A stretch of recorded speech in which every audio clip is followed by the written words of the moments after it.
बालेश्वर घटना को गुरुतर भाव में नि आवश्यक सरकार को तरफ पदक्षेप नि वर्तमान मध्य मु एम्स को जाऊँगी सेठी से छात्री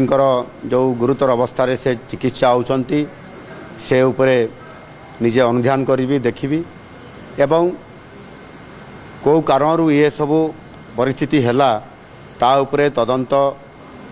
कमिटी आम उच्च शिक्षा विभाग तरफ कराही रिपोर्ट तुरंत आसीबो एवं ता उपरे निश्चित भाव में कार्यानुष्ठान नियाजिबो। आगामी दिन में मध्य ये जो घटना घटी ताहा उपरे सरकार तीक्ष्ण नजर रहिबो जे भविष्य में विभिन्न कॉलेज मानकरे प्रतिष्ठान मानकरे टेक्निकल कॉलेज हो